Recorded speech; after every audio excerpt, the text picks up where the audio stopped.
मल्ला नाम समीर नाम, समीर नाम नरवर।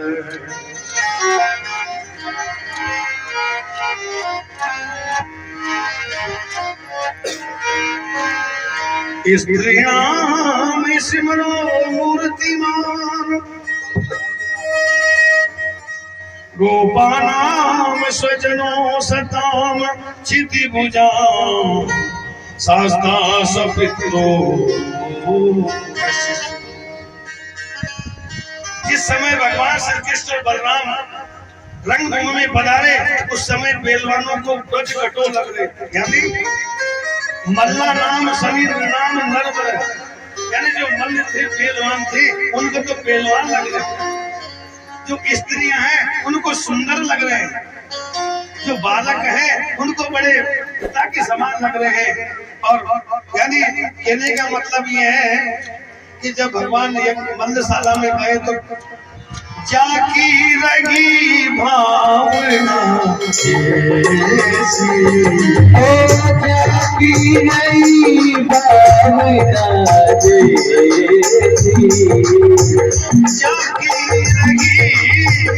जाकी रगी भावना जैसी, मूरत देख मोती जैसी, जाकी रगी भावना जैसी,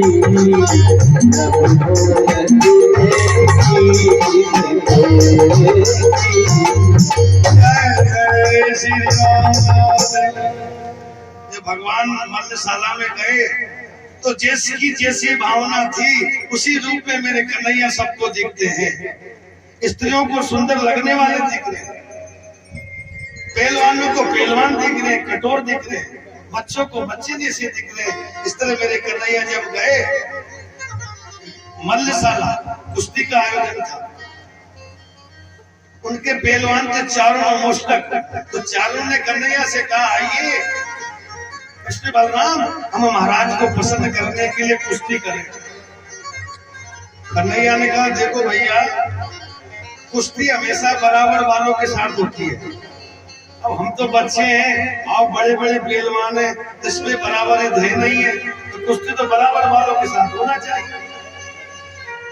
चारों ने कहा न बलान किशोरस्तुम बलस्य बलिनाम पर है, लील्यप्यो हतो ये न सस्तति प्रसन्न होता है। आप बालक नहीं हो और न किशोर हो, आप तो पहलवानों की भी पहलवान हो। अरे आप अपने आप तो बालक कह रहे हो, आपने 10,000 हाथियों का बल रखने वाला उबड़िया पीड़ को वैसे ही मार दिया चुटकी में, और आप अपना आप तो बालक कह रहे हो। आप बालक नहीं हो, आप तो बलवानों के बलवान हो, आइए हमसे युद्ध कीजिए। अब मेरे कन्हैया और बलराम चारों मुश्तिक के साथ बद्ध करने का संकल्प लेकर के अखाड़े में कूद जाते। पहले तो मेरे कन्हैया उनको खिलाते हैं, अच्छी तरह उनकी नस नस को ढीली कर देते हैं। कन्हैया और बलराम चारों मुश्तिक अंत को सबको बड़ा खिला के उठल फुटा करके और बिल्कुल अच्छी तरह उन्हें खिलाया। जब उनकी नस ढीली हो गई पहलवानों की, क्रोध में आए और कंस भी कहता है इनको छोड़ना मत, इन नंद के लड़कों को छोड़ना मत, आज इनको मिट्टी पे मिला दो।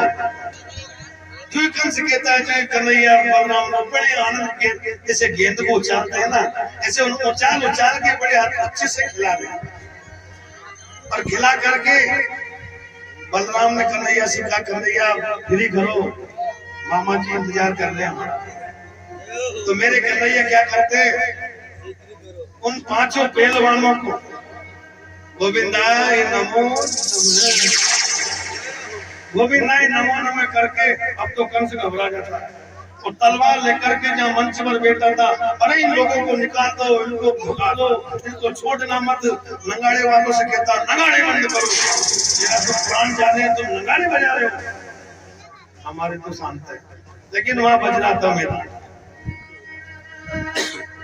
अब जैसे कंस कन्हैया की ओर आने लगा तो मेरे कन्हैया उछल करके और कंस के मंच पर आ जाता है और जैसे कंस जय श्री राम तलवार लेके आता है तो मेरे कन्हैया उचक करके और कंस का झपट्टा दे करके उसको मंच से नीचे गिरा लेते हैं और कंस की चोटी पकड़ कर खींचते हैं। अब कंस कहता अरे छोड़। कन्हैया ने कहा अच्छा तूने भी देवकी के चोटी पकड़ के मारने के लिए तैयार हुआ तो दुख उसको भी हुआ और जब खुद पे दुख हो रहा तो कहना छोड़। कंस को खींचते हैं और कंस कहता अरे अब तो मुझे छोड़ दे। कन्हैया ने कहा मामा तेरे लिए तो आया हूं और अब कह रहा मुझे छोड़ दे। और ये करके मेरे कन्हैया कंस को खिलाते हैं, कब इधर जाता है कब उधर जाता है।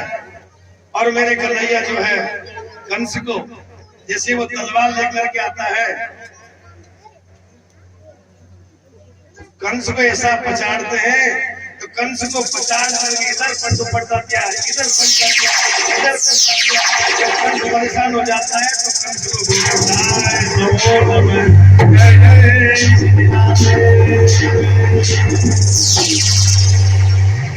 कंस का गोविंदाय नमो नमः कर देते हैं और गोविंदाय नमो नमः किया तो जो और थे जो उसके अंचल के सब भाग जाते हैं। जब कंस मर गया तो कौन रुकेगा, अब तो सब भाग गए। अब गोपाल बड़े आनंद से उत्साह कर रहे हैं, आनंद कर रहे हैं, नाच रहे कूद रहे हैं। और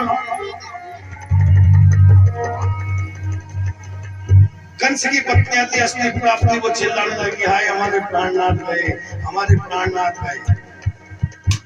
भगवान उनको सांत्वना देते हैं, कंस का क्रियाक्रम करवाते हैं और अस्थि और प्राप्ति को सांत्वना देकर के संतुष्टि देते हैं, उनको समझाते हैं।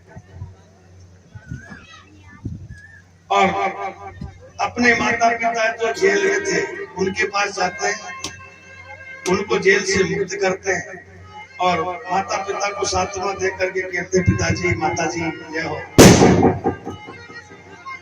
हम आपके वो प्यार स्नेह नहीं पा पाए जो माता एक बच्चे को माता पिता से जो स्नेह प्रेम मिलता है वो स्नेह हमको नहीं मिल पाया। और जो बच्चों को माता पिता की सेवा करना चाहिए उस सेवा को हम नहीं कर पाए, इसलिए हम आपकी क्षमा प्रार्थी है, आप हमारे अपराध को क्षमा करें। और जेल से मुक्त करके भगवान श्री कृष्ण ने इस प्रकार माता पिता को सांत्वना दे करके अपने नाना उग्रसेन को पुनः यदुवंशियों की राजधानी पर